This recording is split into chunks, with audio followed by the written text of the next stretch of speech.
Deutsch lernen durch Hören.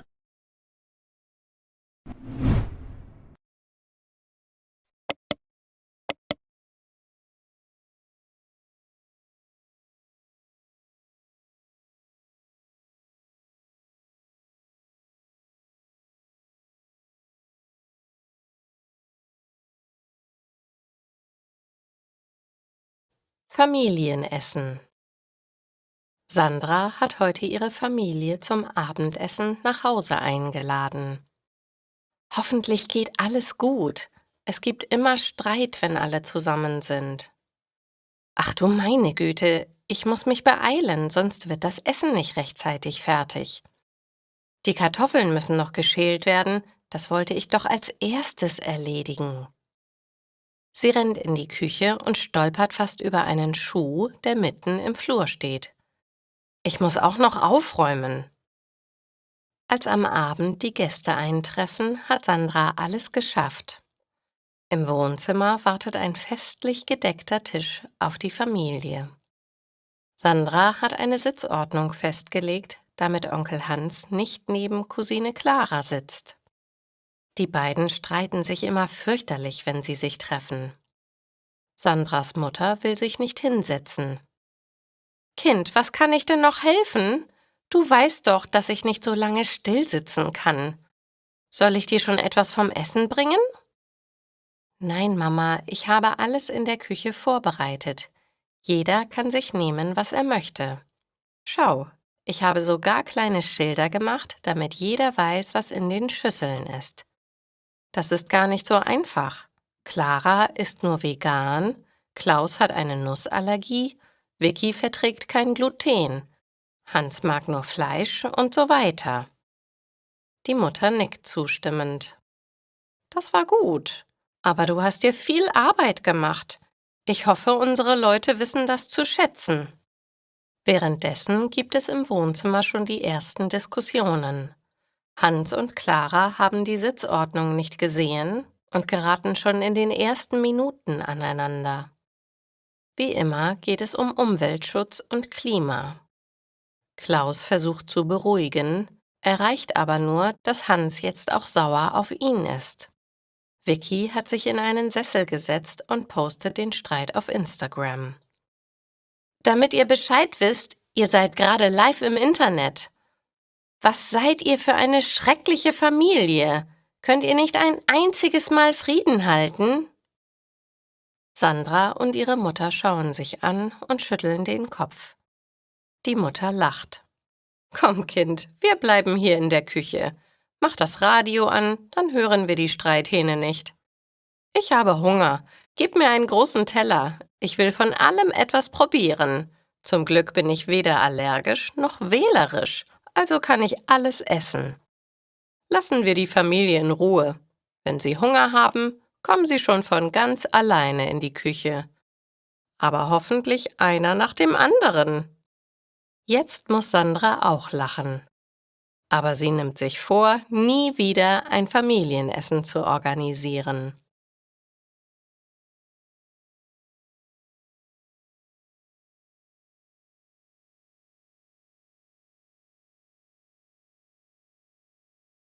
Unerwartete Nachricht. Emma sitzt in der Küche. Sie trinkt Kaffee. Plötzlich klingelt ihr Telefon.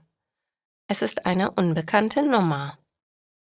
»Hallo, hier spricht Emma Schmidt«, meldet sie sich. »Hallo, hier ist Werner Klein. Ich bin Anwalt aus Köln. Ihre Tante Elisabeth ist vor kurzem gestorben. Ich kümmere mich um das Testament.« Emma wundert sich. »Tante Elisabeth? Sie ist doch vor 20 Jahren nach Kanada ausgewandert. Ich habe sie kaum gekannt. Es ist bedauerlich, dass sie gestorben ist. Was möchten Sie von mir? Soll ich mich um die Beerdigung kümmern?« Der Mann lacht. »Nein, nein, die Beerdigung ist bereits organisiert, aber ich muss Sie unbedingt persönlich sprechen. Ihre Tante hat Sie in ihrem Testament bedacht. Können wir uns treffen?« Emma ist einverstanden. Sie trifft sich mit dem Anwalt in seiner Kanzlei. Herr Klein erklärt ihr. Ihre Tante hat ihnen ihr Haus vererbt. Sie hat keine weiteren Verwandten in Kanada. Sie hat ganz alleine gelebt. Er zeigt Emma Fotos von einem kleinen Haus. Es ist ganz aus Holz und liegt an einem See. »Ist das in Kanada?« fragt Emma. »Ja, Sie haben auch etwas Geld geerbt. Wenn Sie möchten, können Sie dorthin fliegen. Dann können Sie sich das Haus in Ruhe anschauen. Vielleicht möchten Sie es verkaufen. Oder Sie nehmen es als Ferienhaus.« Emma überlegt. »Oder ich könnte auswandern. Das war schon immer mein Traum. Kanada ist wunderschön.« Emma kann es noch gar nicht glauben. Was für eine unerwartete Nachricht. Da sitzt man gerade noch gemütlich mit einem Kaffee in der Hand und plötzlich hat man ein eigenes Haus. Das muss ich sofort meiner Freundin erzählen. Ihre Freundin Betty freut sich für Emma. »Das ist ja großartig. Ich würde gerne mitkommen. Und wenn du wirklich auswanderst, dann komme ich dich in jedem Urlaub besuchen. Nur nicht im Winter. Ich weiß, dass es dort sehr kalt ist.« Emma lacht. »Natürlich kannst du mitkommen. Ich weiß nicht, ob ich wirklich auswandern möchte. Ich muss mir zuerst das Haus ansehen. Aber der Zeitpunkt wäre günstig. Nächste Woche habe ich die letzten Prüfungen an der Uni. Danach wollte ich sowieso Urlaub machen. Ich lade dich ein.«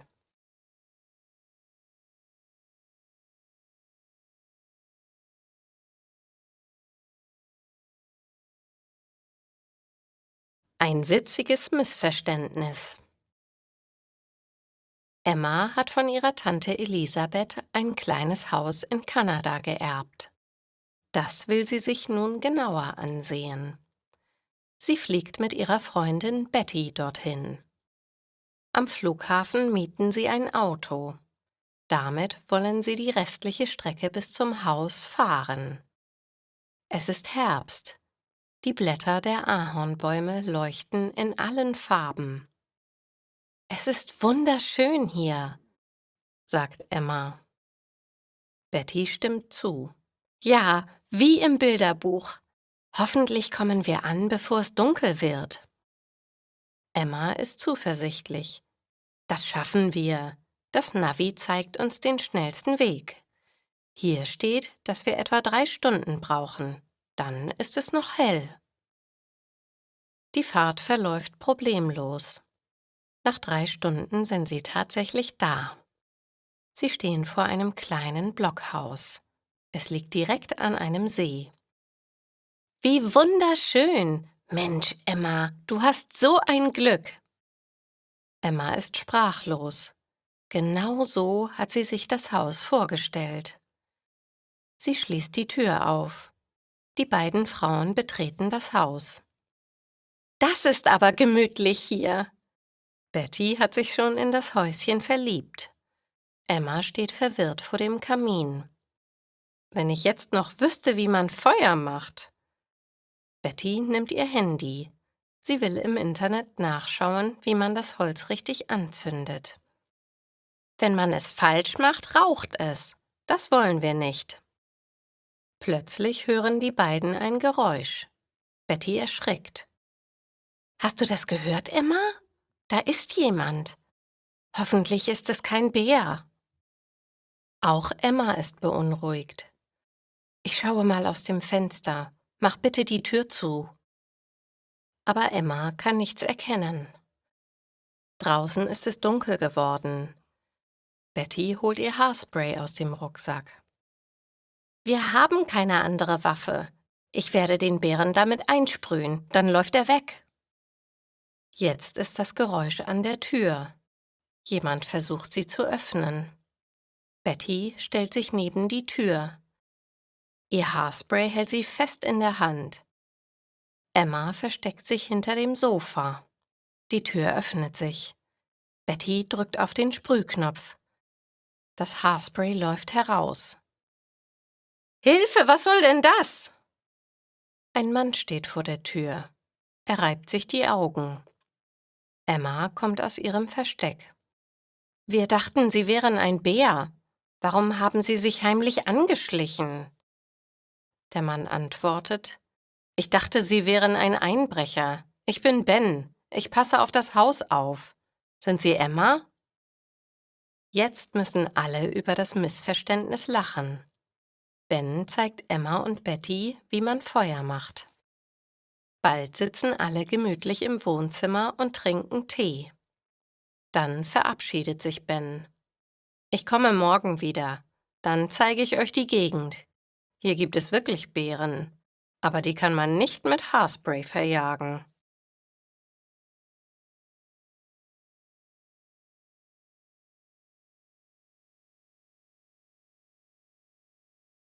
Ein Abenteuer in der Wildnis. Emma hat von ihrer Tante Elisabeth ein kleines Haus in Kanada geerbt. Sie fliegt mit ihrer Freundin Betty dorthin. Am ersten Abend lernen sie Ben kennen. Er hat sich bisher um das Haus gekümmert. Jetzt zeigt er Emma, was sie in der Wildnis alles beachten muss. Du musst Holz hacken, sonst kannst du kein Feuer machen. In dem kleinen See sind Fische. Ich kann dir das Angeln beibringen. Und ich zeige dir, wie man auf die Jagd geht.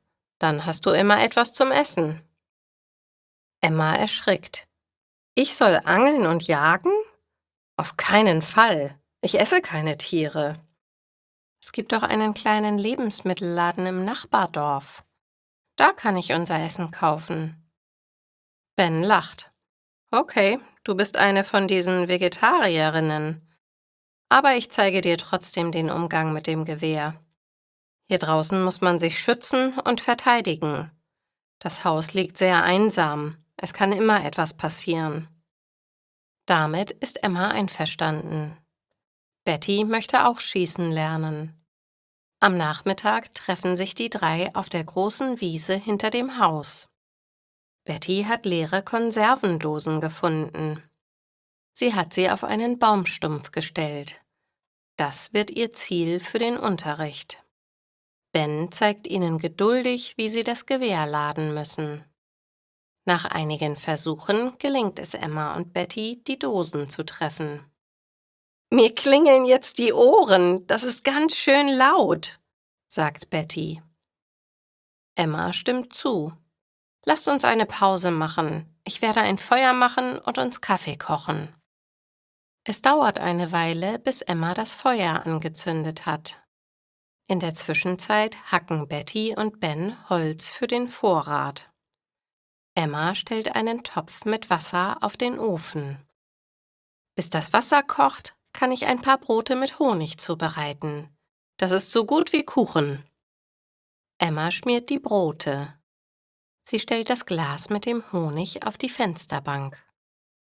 Sie wäscht sich die Hände. Am Waschbecken hängt ein Spiegel. Als sie ihre Frisur kontrollieren will, sieht sie im Spiegel eine Bewegung am Fenster. Oh nein, was ist das? Sie dreht sich um.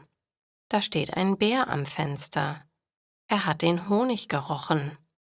Er greift mit seinen Tatzen nach dem Glas. Aber es ist zu glitschig.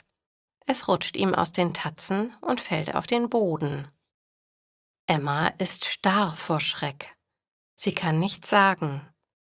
Da hört sie draußen ein lautes Geschrei und einen Schuss. Sie rennt aus dem Haus, um nachzusehen. Ben hat sein Gewehr in der Hand. Betty steht hinter ihm. »Alles in Ordnung«, ruft er. »Ich habe nur in die Luft geschossen. Der Bär ist weggelaufen.« Emma ist erleichtert. Was für ein Abenteuer! In der Wildnis muss man auf alles vorbereitet sein. Kommt rein, das Wasser müsste jetzt heiß sein. Lasst uns Kaffee trinken. Aber erst muss ich die Scherben wegräumen. Betty lacht. Und bitte stell nie wieder Honig so nah ans Fenster.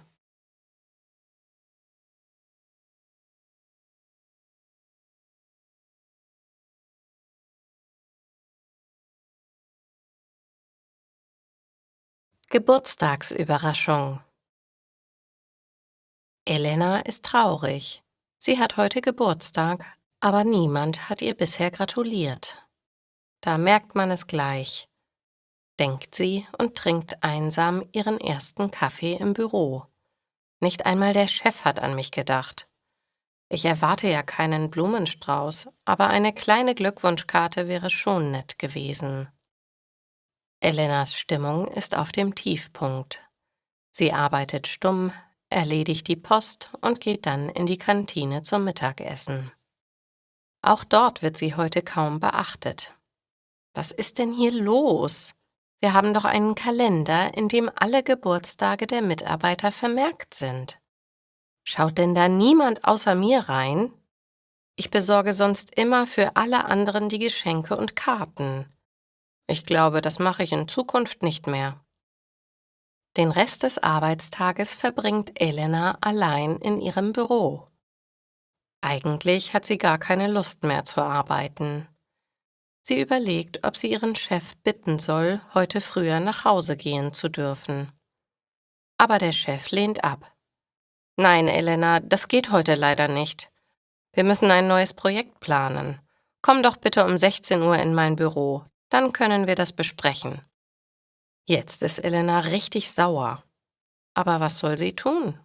Sie kann ja nicht einfach den Arbeitsplatz verlassen. Das würde Ärger geben, vielleicht sogar eine Abmahnung. Also geht sie um 16 Uhr zu ihrem Chef. Sie klopft an die Tür. Ja, bitte? Sie tritt ein und wird von einem Regen aus Konfetti empfangen. Alle Kolleginnen und Kollegen sind im Chefbüro versammelt.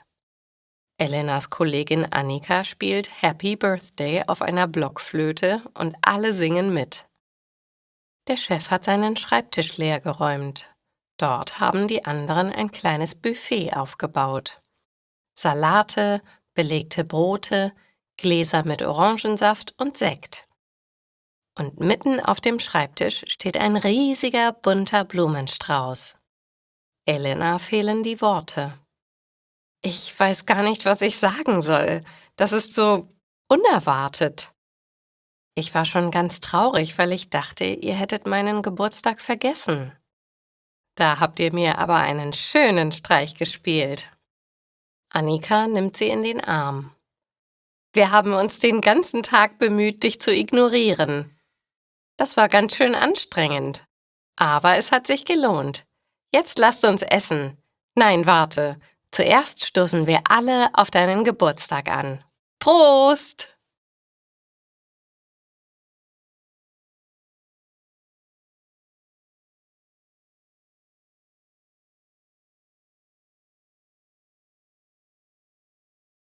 Diebstahl im Park.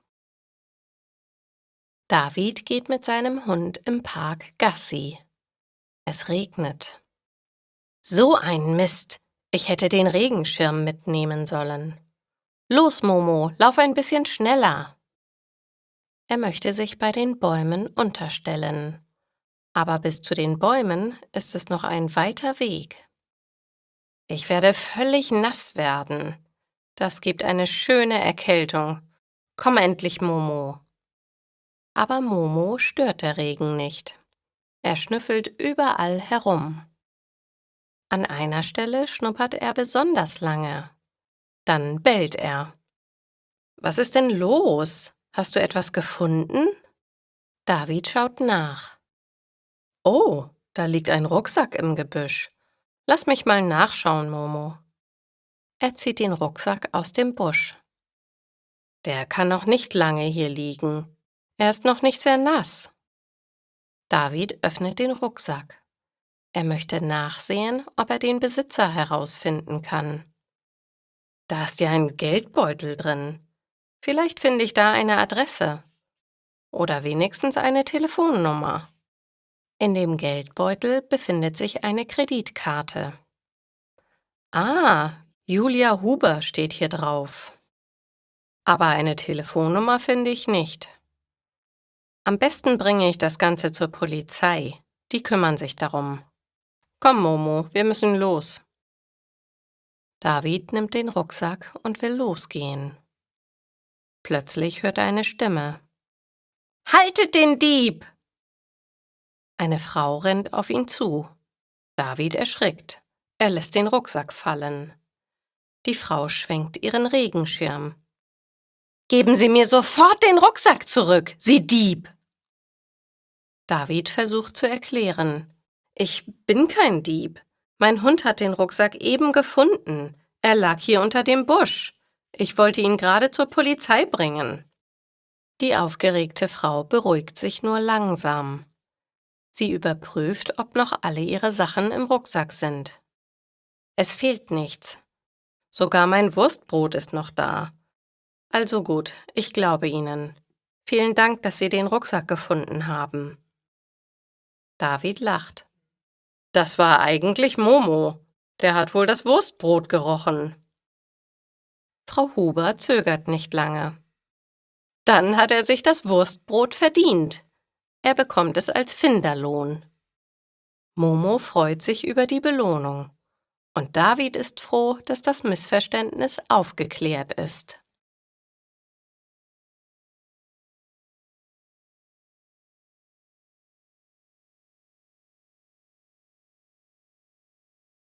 Morgendlicher Kaffee. Silvias Wecker klingelt. Noch im Halbschlaf schaltet sie ihn aus. Sie gähnt, schlägt die Bettdecke zurück und steht auf. Erstmal Kaffee. Langsam geht sie in die Küche, macht das Licht an und füllt Wasser in den Topf. Dann stellt sie ihn auf den Herd. Während das Wasser heiß wird, steckt sie eine Filtertüte in den Kaffeefilter. Sie bereitet ihren Kaffee immer noch so zu, wie sie es von ihrer Oma gelernt hat. Silvia möchte nicht zu viele Elektrogeräte im Haushalt haben. Ein Topf ist praktisch. Darin kann man auch Wasser für Tee oder Nudeln kochen. Aber eine Kaffeemaschine kann nur Kaffee machen. Die Kaffeedose ist leer. Silvia muss ein neues Päckchen aufmachen. Wie ärgerlich! Diese Kaffeepäckchen sind immer so schwer zu öffnen. Wo ist die Schere? Silvia findet sie nicht. Sie greift nach einem Messer und versucht, die Aluminiumverpackung aufzuschneiden. Inzwischen kocht das Wasser schon. Silvia schaltet den Herd aus. Jetzt fehlt nur noch der Kaffee zum morgendlichen Glück. Das Messer ist stumpf und Silvia rutscht von der Folie ab. Zum Glück hat sie sich nicht geschnitten. Doch vor Schreck lässt sie die Packung fallen. Sie platzt auf und der ganze Kaffee landet auf dem Fußboden. Nein, das darf doch nicht wahr sein. Silvia ärgert sich. Jetzt kann ich den morgendlichen Kaffee vergessen. Wie soll ich denn ohne Kaffee richtig wach werden? Silvia weiß, dass ihre Nachbarin, Frau Herbst, morgens schon früh wach ist. Vielleicht hat sie ja Kaffeepulver für mich. Sie klingelt bei Frau Herbst und erzählt ihr, was passiert ist. Ich habe kein Kaffeepulver. Ich benutze immer meine Luxusmaschine. Aber kommen Sie rein. Ich mache Ihnen einen starken Kaffee. Es dauert nur 2 Minuten. Nach kurzer Zeit hat Silvia einen großen Becher Kaffee in der Hand. Sie bedankt sich und geht damit zurück in ihre Küche. Jetzt noch einen Toast mit Marmelade und der Tag kann beginnen. Den Fußboden kann ich später noch sauber machen. Ich muss heute unbedingt Kaffeepulver kaufen. Und den öffne ich heute Abend. So viel Stress vor der ersten Tasse Kaffee möchte ich nicht mehr haben.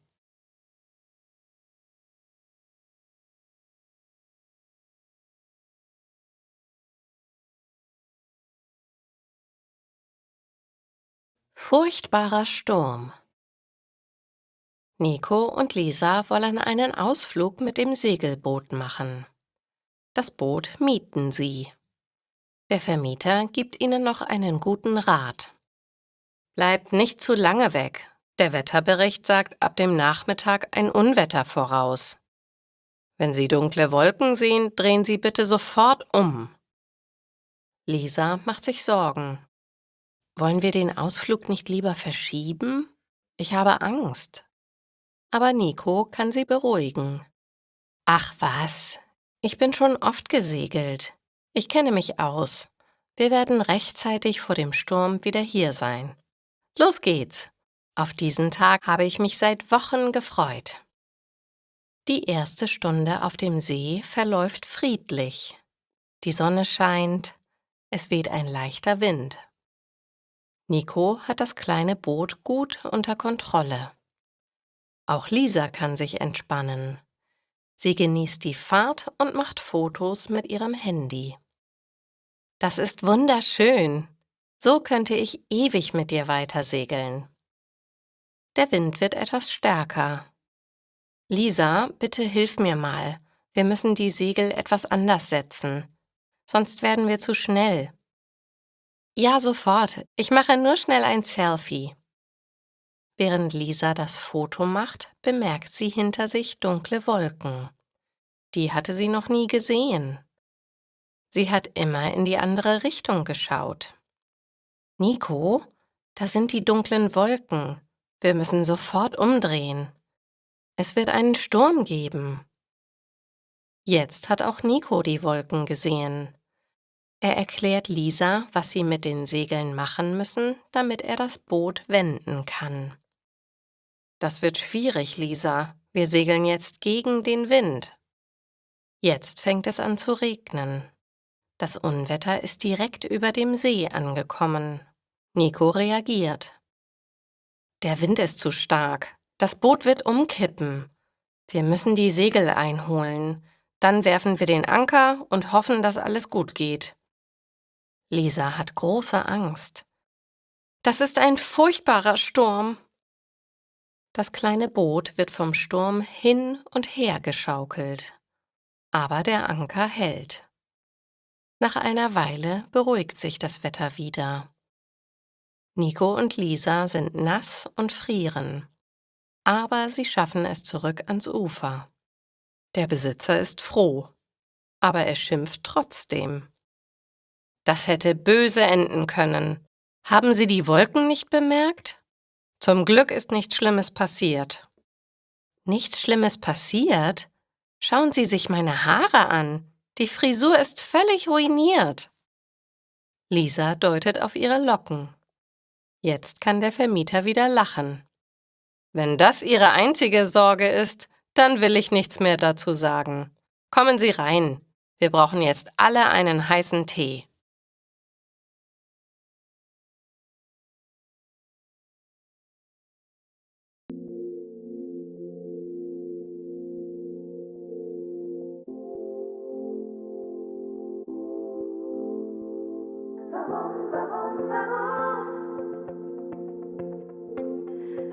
Sag mir warum? Du hattest mir so viel versprochen, meine Seele tief berührt. Und jetzt ist mein Herz gebrochen, wusste nicht, wie mir geschieht.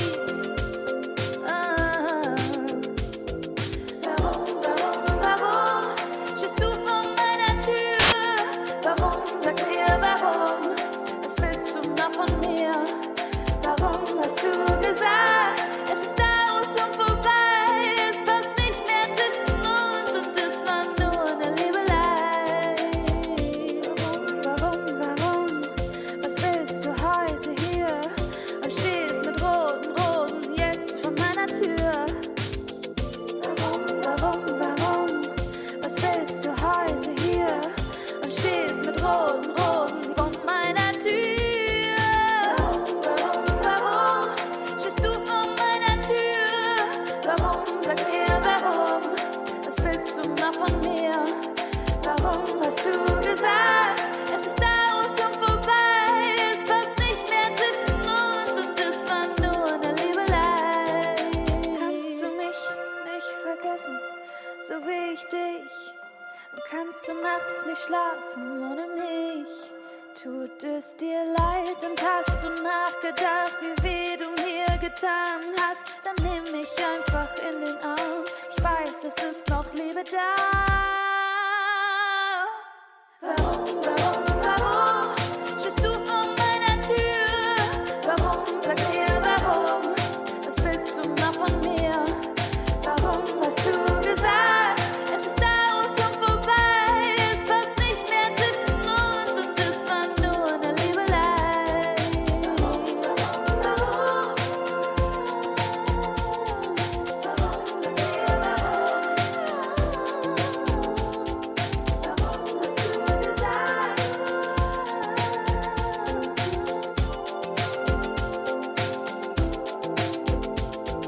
Warum? Warum?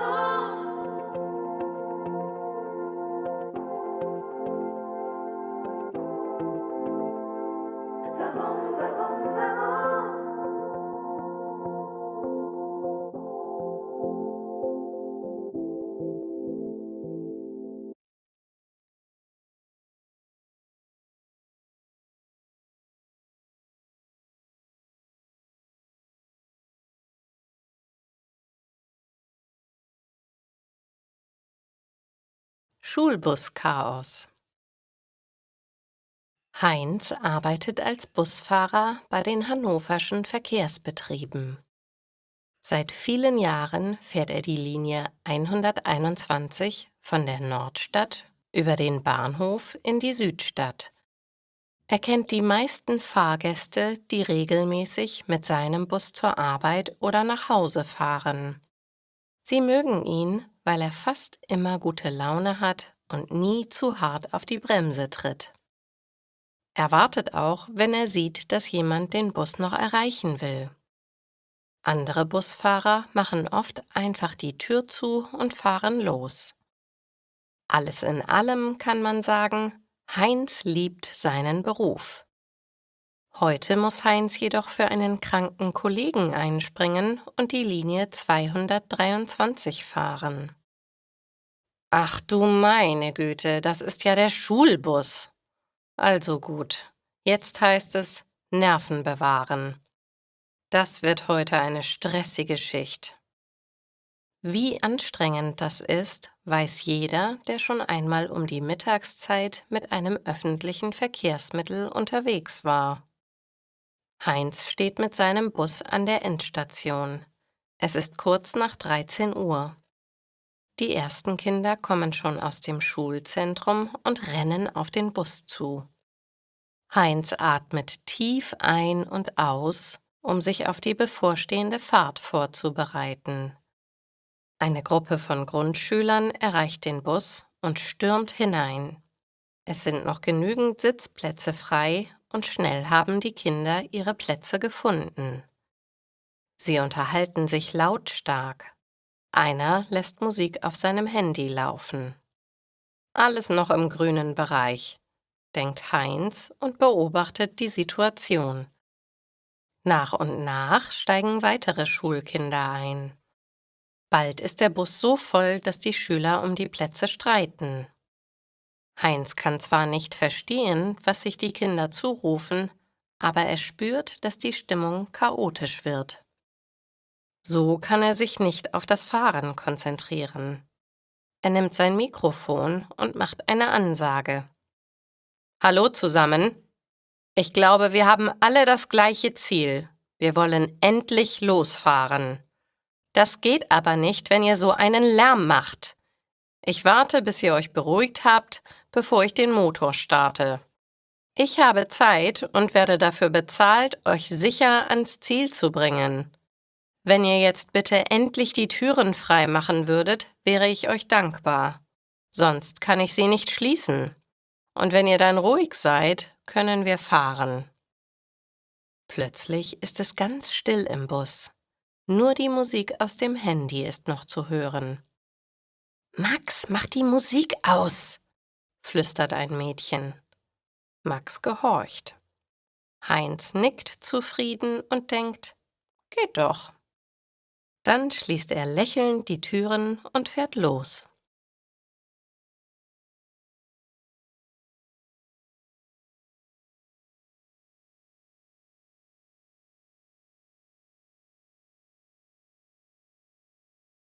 Ärger bei der Arbeit. Der Wecker klingelt. Tina wacht erschrocken auf. So ein Mist! Schon wieder Montag! Sie geht in die Küche und schaltet die Kaffeemaschine ein. Dann geht sie ins Bad und duscht. Anschließend trinkt sie hastig eine Tasse Kaffee. Ich bin gespannt, welchen Ärger es heute wieder auf der Arbeit geben wird. Tina arbeitet als Verkäuferin in einem Geschäft für Damenbekleidung. Die Kundinnen sind nicht immer freundlich. Viele haben es eilig. Manche beschweren sich über die Preise. Andere suchen nach Fehlern in der Ware. Sie wollen die Kleidung billiger bekommen. Heute ist eine Kundin besonders dreist. Sie hat eine Bluse in der Hand. Hören Sie mal, hier fehlt ja ein Knopf. Da möchte ich einen Preisnachlass. Tina schaut sich die Bluse genauer an. Sie erkennt, dass der Knopf frisch abgeschnitten wurde. Sie hat auch gesehen, dass die Kundin vorhin etwas aus ihrer Tasche gezogen und wieder hineingesteckt hat. Ich glaube, Sie haben den Knopf eben selbst abgeschnitten. So geht das aber nicht. Sie können nicht einfach unsere Ware beschädigen und dann weniger zahlen wollen. Die Frau bekommt einen roten Kopf. Sie wird wütend.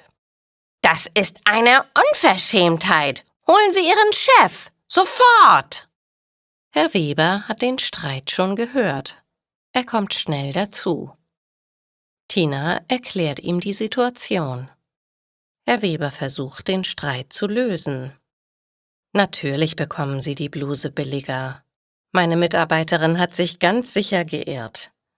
Tina, die Dame bekommt die Bluse um 10 € reduziert. Kommen Sie nachher in mein Büro. Die Kundin lacht zufrieden. Sie bezahlt und verlässt den Laden. Tina geht zu Herrn Weber in sein Büro. Was war denn das eben? Sie können doch keinen Streit mit den Kunden anfangen. Tina will sich verteidigen. Aber ich weiß genau, dass an der Bluse alle Knöpfe dran waren. Sie hat den Knopf abgeschnitten. Das geht doch nicht. Wenn das jeder machen würde. Der Kunde ist König. Aber Ihr Verhalten kann ich nicht dulden. Sie sind entlassen. Sie brauchen morgen nicht mehr zu kommen. Bitte nehmen Sie Ihre Sachen und verlassen Sie sofort den Laden. Tina ist entsetzt. Das ist ungerecht. So einfach werden Sie mich nicht los. Das lasse ich mir nicht gefallen. Ich werde meinen Anwalt um Rat fragen. Fortsetzung folgt.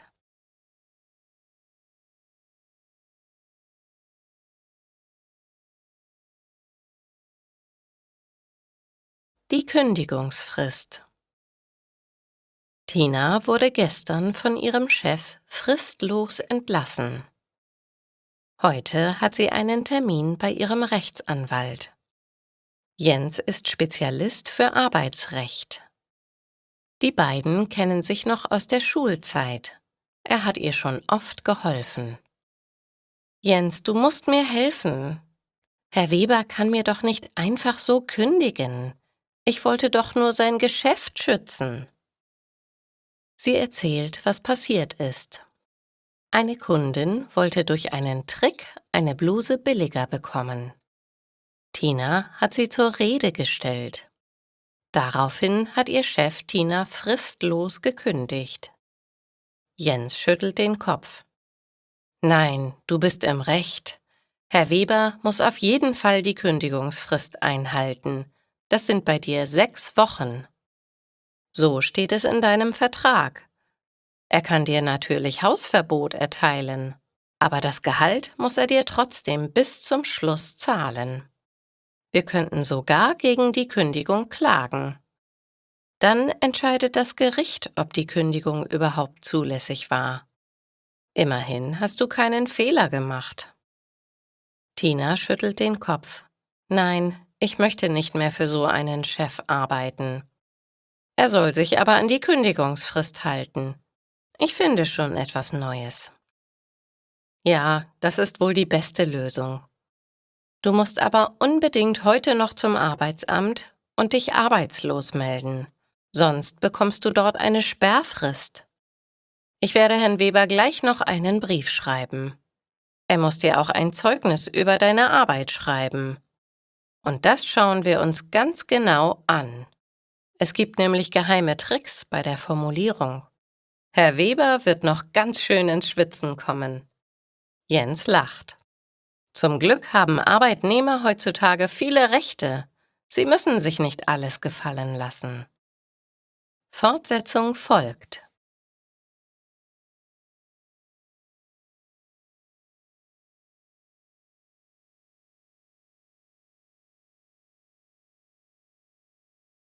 Schöne Grüße an ihren Mann. Tina hat Ärger mit ihrem ehemaligen Chef. Sie hat sich gegen eine fristlose Kündigung gewehrt. Ihr Anwalt Jens hat sie beraten. Es gibt gute Möglichkeiten, damit du zu deinem Recht kommst. Herr Weber hat von mir einen langen Brief bekommen. Nun müssen wir abwarten, wie er reagiert. Heute bummelt Tina durch die Innenstadt. Sie hat viel Zeit, weil sie nicht mehr zur Arbeit muss. Ich könnte mich mal wieder gemütlich in ein Café setzen. Das Wetter ist gut. Die Sonne scheint. Tina setzt sich an einen freien Tisch in einem Straßencafé. So kann sie beim Kaffeetrinken die Passanten beobachten. Sie findet das sehr entspannend. Ihre Ruhe dauert jedoch nicht lange. 2 Frauen setzen sich an den Nebentisch. Eine davon kennt Tina. Es ist die Ehefrau ihres Chefs, Herrn Weber. Tina dreht sich etwas zur Seite. Sie möchte nicht erkannt werden. Frau Weber und ihre Freundin bestellen sich Kaffee und Kuchen. Sie wollen anscheinend eine Weile bleiben. Die beiden unterhalten sich sehr laut. Tina kann jedes Wort verstehen. Frau Weber erzählt der anderen Dame, was neulich zwischen Tina und Herrn Weber vorgefallen ist. Allerdings klingt der Vorfall ganz anders, als er in Wirklichkeit passiert ist. Stell dir vor, diese Tina hat eine Kundin angegriffen. Sie hat sie beschimpft. Dann hat sie noch gesagt, die Kundin hätte eine Bluse stehlen wollen. Unglaublich! Mein Mann hat sie natürlich sofort entlassen. Und jetzt kommt sie mit einem Anwalt. Der belästigt meinen Mann sehr. Er will noch eine Abfindung bekommen, wenn sie gekündigt wird. Heutzutage bekommt man einfach kein gutes Personal mehr. Ich bin froh, dass wir diese Mitarbeiterin los sind.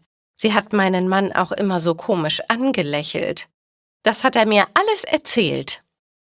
Tina ist sprachlos. Sie hat alles genau gehört. Das kann sie so nicht einfach akzeptieren. Tina steht auf und geht zum Nebentisch. Hallo, Frau Weber. Ich finde es unglaublich, was Ihr Mann Ihnen erzählt hat. Das stimmt überhaupt nicht. Es war alles ganz anders. Aber es wird sinnlos sein, Ihnen die Wahrheit zu sagen. Sie glauben nur Ihrem Mann. Ich werde gleich meinen Anwalt informieren. Es ist strafbar, solche Lügen zu erzählen. Ich werde Ihren Mann anzeigen. Wir sehen uns dann vor Gericht. Ich wünsche Ihnen einen guten Tag.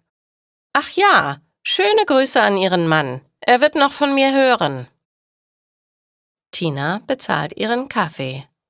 Dann ruft sie ihren Anwalt an. Der hat zum Glück noch heute einen Termin frei. Jetzt ist es wirklich genug. Man muss sich nicht alles gefallen lassen. Fortsetzung folgt.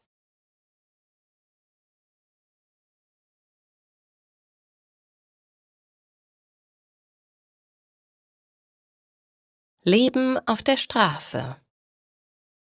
Tina ist unterwegs zu ihrem Anwalt. Er soll ihr helfen. Sie hat Ärger mit ihrem ehemaligen Chef. Herr Weber hat ihr gekündigt. Jetzt erzählt er auch noch Lügen über sie. Dagegen möchte sie sich wehren. Die Anwaltskanzlei liegt in der Innenstadt. Tina hat noch genug Zeit bis zu ihrem Termin. Daher geht sie langsam und gemütlich an den vielen Schaufenstern vorbei. Vor einem Kaufhaus sitzt eine junge Frau mit einem kleinen Hund auf einer Decke. Sie sieht traurig aus, aber sie bettelt nicht. Sie sitzt einfach nur da. Tina hat Mitleid mit der Frau. Sie überlegt kurz. Dann spricht sie an. »Guten Tag, darf ich Sie etwas fragen?« Die Frau schaut auf. »Ja?« Tina zögert. »Ich möchte nicht aufdringlich sein. Sie wirken so traurig. Kann ich Ihnen helfen?« Die Frau schüttelt den Kopf. »Nein, danke. Mir kann keiner helfen. Aber wenn Sie für meinen Hund etwas Futter hätten, wäre das schön.« Dann lacht sie kurz. Was für eine dumme Idee. Niemand läuft mit Hundefutter in der Handtasche herum. Entschuldigung. Tina muss ebenfalls lachen. »Das stimmt. Aber da hinten ist ein Imbiss. Wir könnten etwas trinken. Und dem Hund kaufe ich eine Wurst. Na, wie wäre das?« Die Frau nickt. »Ich weiß zwar nicht, warum Sie mich einladen, aber ich nehme gerne an.« Die zwei Frauen unterhalten sich. Tina erfährt, dass die junge Frau eine ähnliche Erfahrung gemacht hat. Ihr wurde ebenfalls der Job gekündigt. Nur hatte die Frau keinen Anwalt. »Ich bin gar nicht auf die Idee gekommen, einen Anwalt zu finden. Ohne Anwalt konnte ich die Miete nicht mehr bezahlen. Jetzt bin ich ohne Wohnung und lebe mit dem Hund auf der Straße. Ich habe große Angst vor dem Winter.« Für Tina ist der Fall ganz klar. Hier kann sie helfen. Das sollten Sie sich nicht gefallen lassen.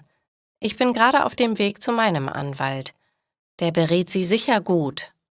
Bis zum Winter haben Sie bestimmt eine Wohnung und bekommen Geld vom Arbeitsamt. Sie müssen das nur beantragen. Wir können die Formulare gemeinsam ausfüllen. Ich habe ja gerade viel Zeit. Fortsetzung folgt.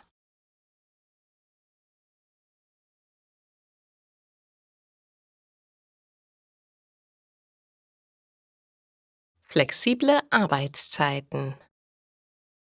Tina hat auf dem Weg zu ihrem Anwalt eine junge Frau kennengelernt. Sie heißt Melanie und hat ebenfalls schlechte Erfahrungen mit ihrem Arbeitgeber gemacht.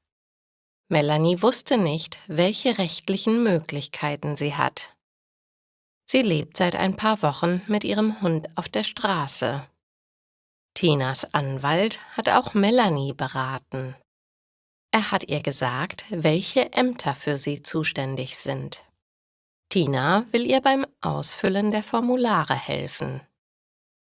Die beiden Frauen verstehen sich sehr gut. Melanie darf sogar bei Tina wohnen, bis sie eine eigene Wohnung findet. Heute bekommt Tina Post vom Gericht. Ihr ehemaliger Chef muss ihr eine Abfindung zahlen. Außerdem bekommt sie noch Schmerzensgeld. Ihr ehemaliger Chef hatte Lügen über sie erzählt. Das ist strafbar. Der Anwalt hat dies angezeigt und eine Entschädigung verlangt. Zum Glück ist dieses Thema jetzt endlich erledigt. Tina freut sich. Jetzt kann ich in die Zukunft planen. Ich habe meinen Job eigentlich immer gerne gemacht. Ich mag Mode. Mich haben nur die Arbeitszeiten gestört. Ich hätte gerne flexible Arbeitszeiten. Melanie überlegt. Warum machst du nicht ein eigenes Geschäft auf? Dann kannst du selbst entscheiden, wann du arbeitest. Tina lächelt. Ein Laden muss feste Öffnungszeiten haben. Außerdem kann ich mir die Miete nicht leisten. Jetzt hat Melanie eine Idee. Wie wäre es, wenn du gar kein Geschäft hättest? Bei uns auf dem Dorf kam früher immer ein mobiler Laden vorbei. Der Verkäufer hatte alles, was man braucht. Er hatte sogar Kleidung. Könntest du nicht einen kleinen Transporter mieten? Dann hättest du eine fahrbare Boutique. Tina gefällt diese Idee sehr gut. Das ist perfekt. Mit dem Geld aus der Abfindung könnte ich etwas Ware kaufen. Mein Vater hat noch einen alten VW-Bus. Den könnte ich sicher haben. Ich muss ihn nur reparieren lassen. Melanie ist aufgeregt. Dabei kann ich dir helfen. Ich bin doch Automechanikerin. Diese alten Autos kann man sehr gut selbst reparieren. Bitte lass mich dir helfen. Tina und Melanie planen bis spät in die Nacht hinein. Um 3 Uhr morgens sind sie sicher. Das wird ein Erfolg werden. Tinas rollende Mode soll auf dem Bus stehen. Sie wollen schöne Kleidung für ältere Menschen anbieten. Dazu werden sie regelmäßig zu Seniorenheimen fahren. Diese Leute möchten auch modisch gekleidet sein, aber sie können nicht mehr in die Stadt zum Einkaufen. Dann kommt der Laden eben zu den Menschen. Melanie und Tina wollen das Geschäft gemeinsam machen. Dann kann man sich ergänzen und ist flexibel mit den Arbeitszeiten.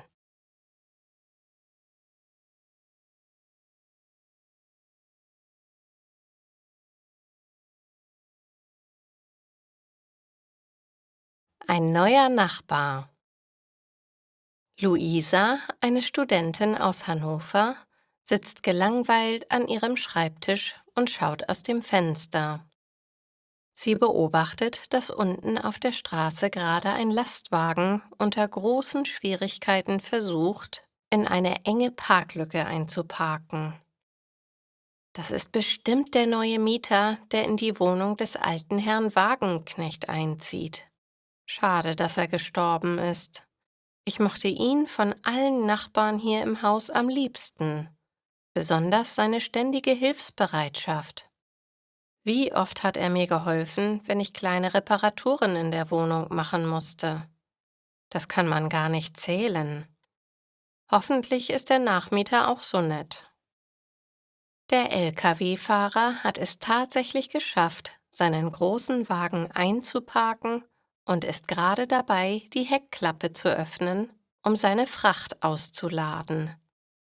Inzwischen ist auch der Beifahrer ausgestiegen und hilft ihm, mit einer Sackkarre die ersten Möbelstücke in Richtung Hauseingang zu transportieren. Es klingelt.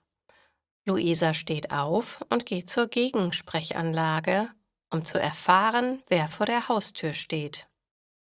Die Tür müsste offen sein, wenn der neue Mieter auf den Möbelwagen wartet, murmelt sie und nimmt den Hörer ab. Ja, hallo? Hallo, wir sind von der Umzugsfirma Sorgenfrei und möchten die Möbel ins Haus stellen. Herr Riese ist offenbar nicht da, jedenfalls macht er uns nicht auf. Es wird gleich regnen, also wollen wir die Möbel wenigstens ins Treppenhaus stellen, bis Herr Riese kommt. Luisa drückt auf den Türöffner. Jetzt hat sie nebenbei schon erfahren, wie der neue Nachbar heißt. Riese.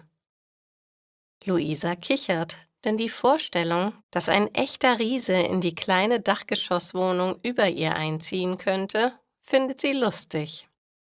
Sie geht zurück in ihr Arbeitszimmer und stellt sich wieder ans Fenster. Gerade kommt ein Mann um die Ecke und winkt mit den Armen, um die Möbelpacker auf sich aufmerksam zu machen. Es scheint ihr neuer Nachbar zu sein, dem seine Verspätung sichtlich peinlich ist. Luisa öffnet ihr Fenster, um besser sehen und vor allem hören zu können, was unten auf der Straße gesprochen wird. Herr Riese erklärt den Männern, dass seine Freunde ihn leider im Stich gelassen hätten und er nun keine Hilfe beim Umzug hat. Weil er so hilflos wirkt, beschließt Lisa spontan, den Männern ihre Hilfe anzubieten. Sie findet, dass das auch eine gute Gelegenheit ist, den neuen Nachbarn kennenzulernen. Hallo da unten! Ich kann mithelfen und die kleineren Teile nach oben tragen. Dann muss man nicht so viel laufen. Ich komme runter. Außerdem spart sie sich für heute den Besuch im Fitnessstudio.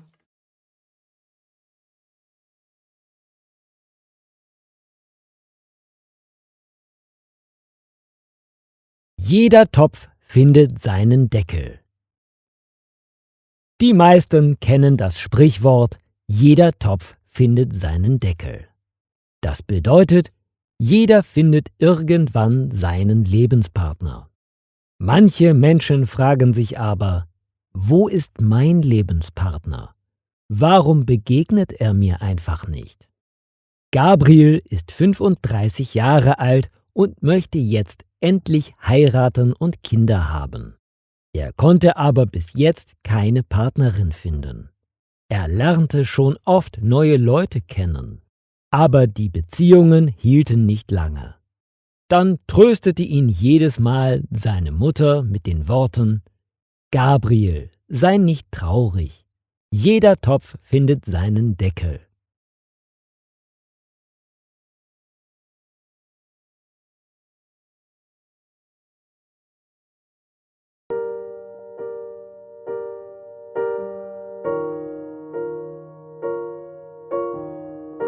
Ich sitz an meinem Schreibtisch, dein Foto steht vor mir.